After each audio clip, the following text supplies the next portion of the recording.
বিসমিল্লাহির রহমানির রহিম।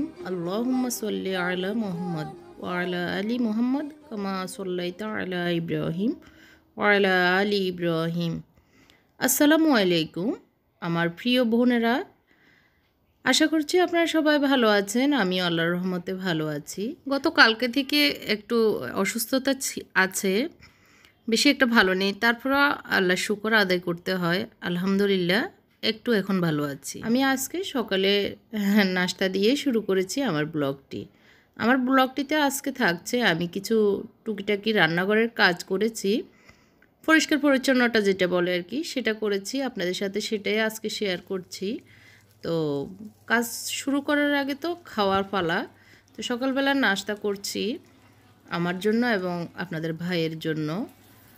ডিম, হ্যাঁ, দুজনে মিলেই দুজনে দুটো ডিম খাবো, এটাই আজকে। আর বাচ্চাদের জন্য পরোটা বানিয়েছি, ওরা পরোটা খাবে। তো গত কয়েকদিন আগে আমি দেখিয়েছিলাম আমাদের নোয়াখালীর চুই পিঠা রান্না করেছিলাম, সেটাই একটু বেঁচে গিয়েছিল, মানে হ্যাঁ পিঠা বানানোটা। তো বাকি যেগুলো ছিল আজকে সেগুলো একটু রান্না করব।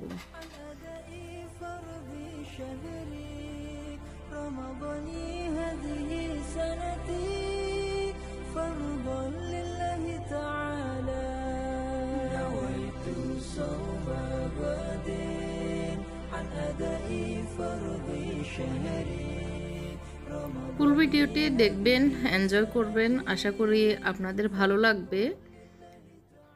আমি যে কাজগুলি করি সেগুলো দেখলে হয়তো আপনাদের কাজেও উৎসাহ আসবে, সেই কারণে আমি শেয়ার করছি। তো ভালো লাগলে আমার চ্যানেলটিকে সাবস্ক্রাইব করবেন। যারা সাবস্ক্রাইব করে আমার পাশে আছেন তাদেরকে অসংখ্য অসংখ্য ধন্যবাদ জানাচ্ছি আমি আমার পক্ষ থেকে। আর যারা নতুন তাদেরকে বলবো প্লিজ আমার চ্যানেলটিকে সাবস্ক্রাইব করবেন এবং পাশে থাকা ছোট্ট বেল বাটনটিও চাপ দিবেন, যাতে করে আমি যে নিয়মিত ব্লগ দিই সেগুলির নোটিফিকেশন আপনার কাছে চলে যায়।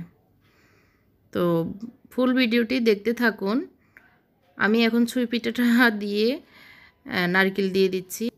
তো এই রান্নার রেসিপিটি আমি গত কয়েকদিন আগের ব্লগে দেখিয়েছি, জমজমাট রান্নাবান্না মেহমান আসা উপলক্ষে। সেই ব্লগটি দেখলে হয়তো ফুল রেসিপিটি দেখতে পাবেন। আজকে জাস্ট রান্না করছি, সেটাই আপনাদের সাথে শেয়ার করছি। এটা রান্না করে আমার মোছামাছি সহ যে কাজগুলি ছিল সেগুলি করে নিব। তো আপনাদের ভাই টেবিলে বসে আছে চায়ের জন্য, ওনার জন্য রং চা করে নিয়েছি চিনি ছাড়া। তো সেটা দুজনে একটু খেয়ে নিব, খেয়ে তারপরে আবার কাজে যোগদান করব। তো সবাই আমার জন্য দোয়া করবেন, আপনাদের সবার জন্য আমি দোয়া করি। সবাই অনেক ভালো থাকেন, আপনাদের ছেলে মেয়েদেরকে আল্লাহ সুস্থ রাখুক, মনের মতো করুক, এই দোয়া করি। আমার ছেলেদের জন্য, আমার তো মেয়ে নেই, আমার ছেলেদের জন্য আপনারা দোয়া করবেন। আপনাদের দোয়া আসলে কার কখন কোন দোয়া লেগে যায় আল্লাহই ভালো জানেন। তো দোয়া করবেন আমার জন্য। আপনাদেরকে তো আমি চিনি না, কিন্তু আমি আমার ব্লগের মাধ্যমে আপনাদের অনেক কাছের হয়ে গিয়েছি, সেটা আপনারা অনেক আপনাদের কমেন্টের মাধ্যমে বুঝিয়ে দেন। তো অনেক সুন্দর সুন্দর কমেন্ট করেন, সে কারণে আমি বুঝি আপনারা আমার অনেক পাশের মানুষ। 50,000 সাবস্ক্রাইবার মানে আমার 50,000 মানে মেম্বার আমার পরিবারের। তো সেই হিসেবে আলহামদুলিল্লাহ আপনারা দোয়া করবেন আমার ছেলেদের জন্য। তো এই তো একটু ঘি আর কিশমিশ বাদাম দিয়ে ফোড়ন দিয়ে দিয়েছি। তো কাজে যোগদান করলাম, সবাই দেখতে থাকুন আমি যে কাজগুলি করছি। আর বেশি কথা বলবো না, যেভাবে কীভাবে করছি আপনারা দেখলেই বুঝতে পারবেন।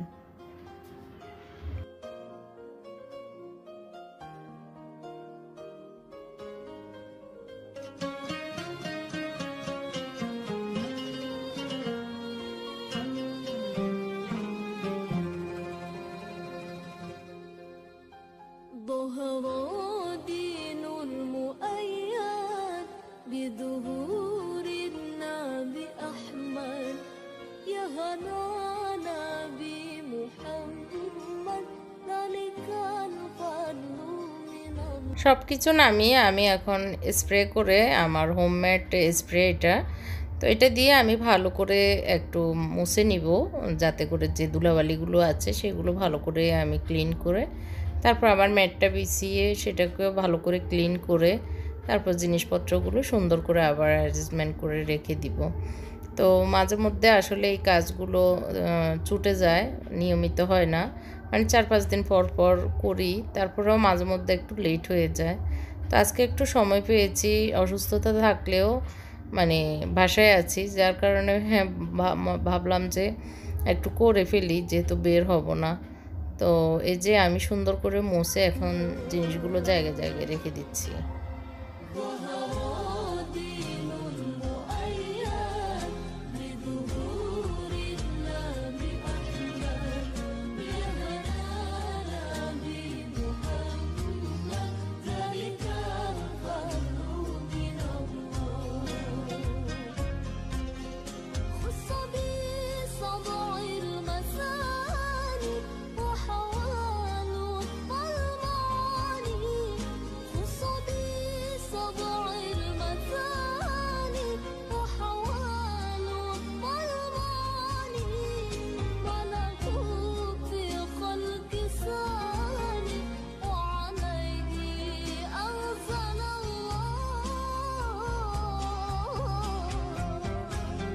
এই জুড়িগুলোতে আমি সবসময় এভাবে আমার এলাচ পাউডার, তারপর মধু, যেসব জিনিসগুলো হাতের নাগালে পেতে পারি এই জুড়িগুলোতে রেখে দিই।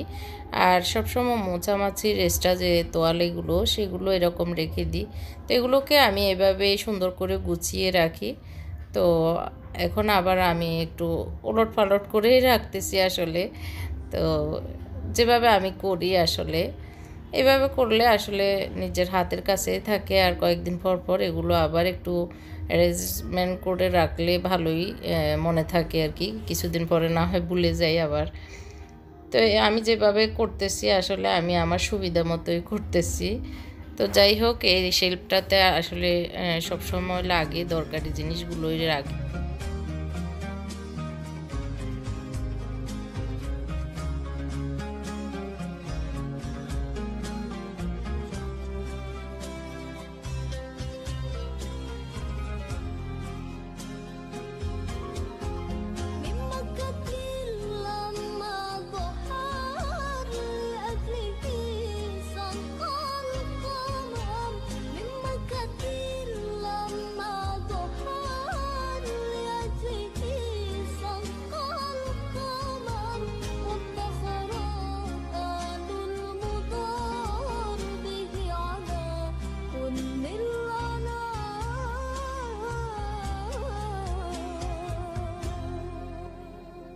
তো এই কর্নারটাকে আমি ভালো করে ক্লিন করে, দেখতে পেরেছেন, সুন্দর করে পরিষ্কার করে একটা ট্রেতে যে জিনিসগুলো লাগে সবসময় সেগুলো রেখে দিয়েছি।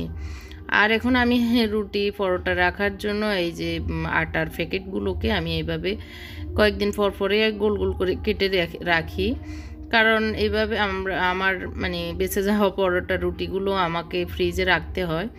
তো এভাবে ছিঁড়ে আমি পরে গোল করে ভালো করে সুন্দর করে কেটে নিই, তাহলে বড় বড় পরোটা রুটি রাখলেও আর সমস্যা হয় না। তো আমি যেভাবে করি আপনাদের সাথে আজকে শেয়ার করছি, আপনাদের ভালো লাগবে হয়।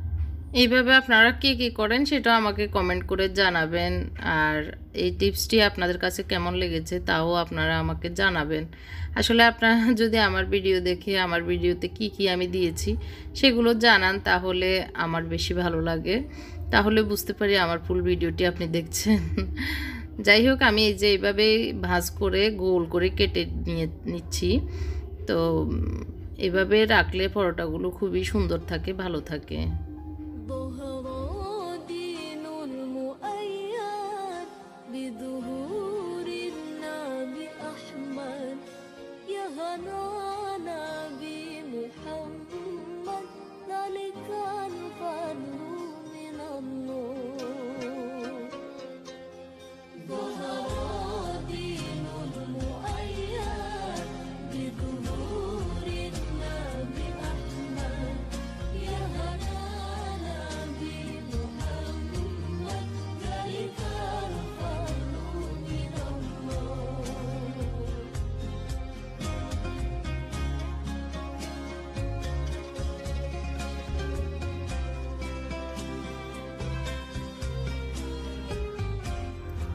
তো কাউন্টার টপটাকেও আমি ভালো করে ক্লিন করে সাইডের যে ওয়ালগুলো সেগুলো ভালো করে স্প্রের মাধ্যমে আমি ক্লিন করে নিচ্ছি। তো আসলে রান্নাঘরটা আমার পরিষ্কার থাকলে আমার মনে হয় সারা ঘরটাই পরিষ্কার থাকে।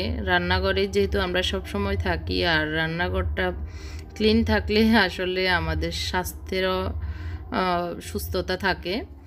তো যাই হোক, আমার প্লেটের এই স্ট্যান্ডটা এই পাশে কয়েকদিন রেখেছি, তো আবার একটু চেঞ্জ করব। আর যে প্লেট বাটিগুলো অতিরিক্ত আছে সেগুলো শোকেসে রেখে দিব, মানে উঠিয়ে নিব। তো সেগুলো নিয়ে নিচ্ছি। আর এরপরে এগুলো আমি একটু মেকওভার করবো আর কি, এই সাইডেরটা ওই সাইডে নেওয়া যেটা, সেটাই করে নিচ্ছি। তো আশা করছি আপনাদের আজকের আমার ভিডিওটি, আমার এই কাজকর্মগুলোই ভালো লাগছে। ভালো লাগলে কিন্তু লাইকটি দিতে ভুলবেন না প্লিজ। আপনাদের লাইক যত পাই ততই মনে করি আপনারা আমাকে পছন্দ করতেছেন আসলে। আর গতকালকে আমি কমিউনিটিতে একটা কথা লিখেছি যে রাগকে মনে জায়গা দিলে সম্পর্ক নষ্ট হয়, আর অভিমানকে জায়গা দিলে মানে সম্পর্কের দূরত্ব সৃষ্টি হয়। আর সব কিছু ভুলে গিয়ে যদি আমরা ক্ষমা করে দিই যে কাউকে, সেটা মনের মানুষ হোক, আত্মীয় স্বজন হোক, ভাই বন্ধু, যেই হই না কেন, তো আমাদের সম্পর্ক অনেক বেশি মজবুত হবে, আমাদের বাস্তব জীবনটা অনেক সুখের হবে। তো এটা আমার এই কথাগুলি আমার ভালো লেগেছে, তাই আমার বোনদের উদ্দেশ্যে আমি এই লেখাটি দিয়েছি। আশা করছি আপনাদেরও ভালো লেগেছে বা নিজেদের জীবনে বাস্তবায়ন করবেন, এটা হলো আমার পরামর্শ আর কি। তো পরামর্শ বলতে মানে এই কথাগুলো যদি আমরা মেনে চলি আর কি, মনে সব কিছু বাদ দিয়ে আমরা যদি এভাবে করি, আমাদের জীবনটাই সুখের হবে। আমরা কোনো দুঃখ মানে দুঃখটা আমাদের মনে বেশি আসবে না যদি আমরা ক্ষমা সুন্দর দৃষ্টিতে দেখি সব কিছু। এটাতেই আসলে শান্তি, দুনিয়া আখেরাত দুইটাতেই আসলে। তো যাই হোক, আমার ভালো লেগেছে আপনাদের সাথে, তাই শেয়ার করলাম। তো এই তো কথা বলতে বলতে অনেকগুলো কাজও করে ফেললাম। আর এইভাবে কাজ করলে কিন্তু কিছুক্ষণ পর, যদিও প্রথমে একটু কষ্ট লাগতেছে করতেছি, কিন্তু একটু পরেই শান্তি লাগবে কি, যখন এই পরিষ্কার নিট অ্যান্ড ক্লিন জায়গাগুলোর দিকে চোখ পড়বে, তখন এই শান্তি আর শান্তি লাগে আমার কাছে। সবার কাছে আসলে, যারা কাজ করেন তাদের সবার কাছে। তো এই তো আমার কাজগুলো এভাবে আমি করে নিই, যখনই সুযোগ পাই, যখনই একটু সুস্থতা লাগে। তো অসুস্থ লাগুক অসুস্থ লাগুক, আসলে কাজগুলি করলে নিজের কাছে অনেক শান্তি লাগে, এটা হলো মেন বিষয়। তো একটা বয়মের চিনি শেষ হয়েছে, সেটাও একটু ধুয়ে নিচ্ছি।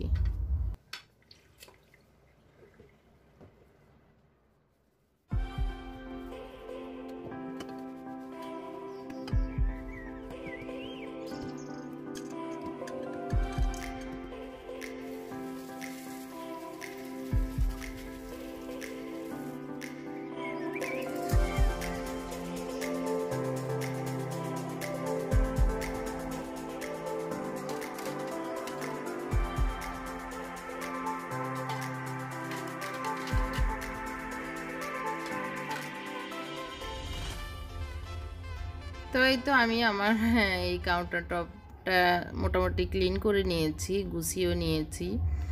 তো খুবই পরিষ্কার হয়েছে। 2-3 দিন আসলে একটু অমনোযোগী হয়ে গেলে এরকম একটু এলোমেলো হয়ে যায়, তো আবারও এইভাবে করে নিই। তো আমার তো কাজ এখন মোটামুটি শেষ। এরপরে আমি এখন ভাবলাম যে আমাদের যেহেতু রান্না মানে ভাত খাওয়া হচ্ছে না, রাইস কুকারটাও বেশি লাগছে না, তো এই জন্য আমি রাইস কুকারটাকেও ক্লিন করে রেখে দিব। হ্যাঁ, যখন দরকার হবে আসলে তখনই বের করব, এখন আর উপরে রাখবো না। এই জন্য একটু সাবানের পাউডার দিয়ে ভালো করে আমি ডোলে ঘষে একটু মুছে নিচ্ছি। এটা মানে শুকিয়ে রেখে দিব, এটা আর ইউজ বেশি একটা হচ্ছে না, কারণ আমাদের 1 সপ্তাহেও ভাত খাওয়া হয় না, 2 সপ্তাহেও ভাত খাওয়া হয় না, ছেলেরাও খায় না, ওরাও রুটি পরোটা এইসবই খায়। তো এই তো মোটামুটি মুছে পরিষ্কার করে রেখে দিচ্ছি। তো একটু শুকালে আমি ইয়েগুলো রাখবো, মানে ওই এটার ভিতরে যে বক্সগুলো সেগুলো রেখে তারপর বক্সে রেখে দিব। তো দেখতে পাচ্ছেন কত সুন্দর, একদম নতুন নতুনের হয়েছে। আমি সুন্দর করে সবসময় ক্লিন করে পরিষ্কার করে রাখি, খুব যত্ন সহকারে। আসলে যে কোনো জিনিসের যত্ন করে রাখলে সেটা অনেক সুন্দর থাকে, আর অযত্নের কারণে নতুন জিনিসটাও কিন্তু খুবই দেখতে পুরনো লাগে।